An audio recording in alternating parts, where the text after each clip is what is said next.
So I have a lot of people who follow me who have personal brands, meaning they are the face of their business. And one of the things that people always have trouble with when they're building a personal brand is how they describe themselves. What do they put in their bio? Maybe it's a Twitter bio or an X bio or LinkedIn or Facebook or even on their website. And sometimes people spend hours or days or weeks or months agonizing over this. Like, how do they describe themselves? What should their tagline be? What should the headline be? And what I've learned over the years is that stuff doesn't really matter. And I know it sounds kind of weird because obviously you're doing stuff online, you're posting content, maybe you're running ads, you're trying to attract the right kind of customers into your world. And so you want that first impression when they click through to your profile and they check you out and see what you're all about, you want that to be perfect. And what happens is sometimes there's like this arms race. You'll see other people in your industry, especially like in the world of copywriting, like it's like, oh, this person's generated $10 million in sales of their copy, so I'm going to put 20, and then someone else has 50 and someone else has 100 and someone else has 500, and it's like this arms race and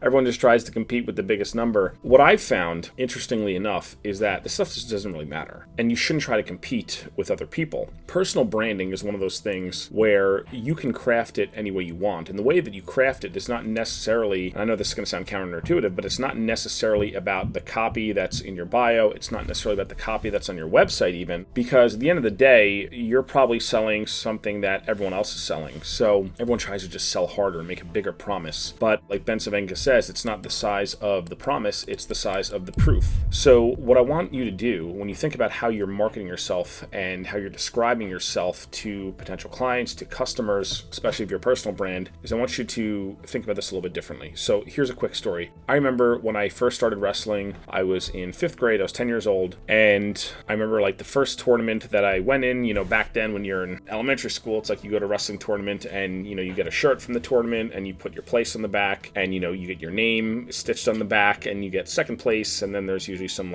cheesy kind of saying or whatever on the back, some inspirational quote. I remember getting that shirt when I first started and I wanted to wear it everywhere. I wanted to wear it everywhere because I wanted everyone to know that I was a wrestler. It's kind of like a badge of honor. So I would always wear these shirts. I'd do a tournament, I'd get a shirt and I'd wear it around school because I wanted everyone to know. And it's funny because we want to send signals. We want to send signals out into the world, out into the marketplace so that people can know who we are, right? As I got older though, and I would start going to more tournaments and even getting into middle school and into high school, I would go to a lot of tournaments in the off season. Eventually I made the New Jersey national team, competed there. You would see that, and this continues, this trend, people wear their varsity jackets and stuff because they want everyone in the school to know they're a big bad varsity wrestler, right? What I noticed though, top kids, like the kids who were placing the state tournament, winning the state tournament, or even winning national titles, getting full rides to Division I scholarships, when they would walk into a room, they didn't have the varsity jacket.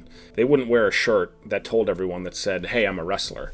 Everyone already knew, right? It was almost like a reverse status signal if they were to wear those things, because they don't have to broadcast the world like, hey, look at me, I got a shirt that says I'm a wrestler, now you know I'm tough. Everyone just knew. They almost had like an aura around them. It was kind of interesting.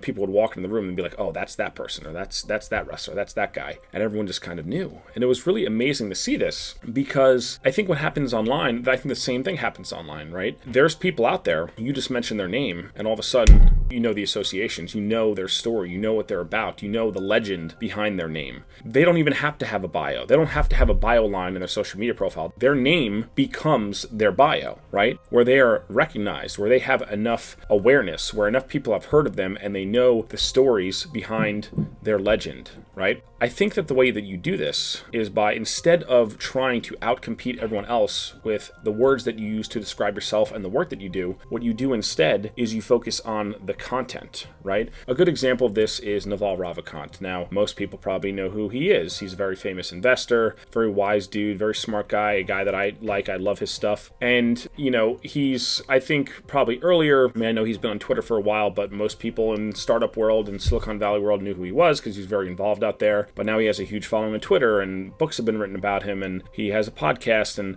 he doesn't need to say anything crazy in his bio. He doesn't have to say, I built all these companies and blah, blah, blah, blah, blah. It's like he doesn't have to tell you that he's awesome. Other people tell you that he's awesome. And I think that the reason why this happens, and Naval is just one example, there's many people have personal brands where they fit into this paradigm. It's the content that you put out, right? The podcasts you go on, the tweets that you send out, or the LinkedIn posts, the emails that you send to your list every single day, the blogs that you write, the videos that you make, right? That is the stuff that's going to do more for you than worrying about, can I craft the picture perfect bio line in my social media profile? And then it's weird, I've just noticed this over time, but like that's the stuff that really matters. So in a perfect world, if you do this correctly, if you are consistent and you consistently invest into creating content, emailing every day, reposting those things on social, sharing your thoughts, actually engaging in thought leadership, not just, keeping it all in your head, but actually showing up every single day and posting something, telling stories from your business, telling stories about the work that you've done, documenting instead of creating. If you do that, you are going to build a personal brand very fast. And that's the secret. It's not about, I know this sounds weird, me being a copy guy, like, talking about, hey, the headline's actually not that important. But in this context, for a personal brand, the stuff that you put out, the legend that you build around you by sharing or by having other people talk about your accomplishments, that is going to do more for you than anything else. So the big lesson in this video, don't worry about your bio line. Your goal as a personal brand is to make your name become your bio line.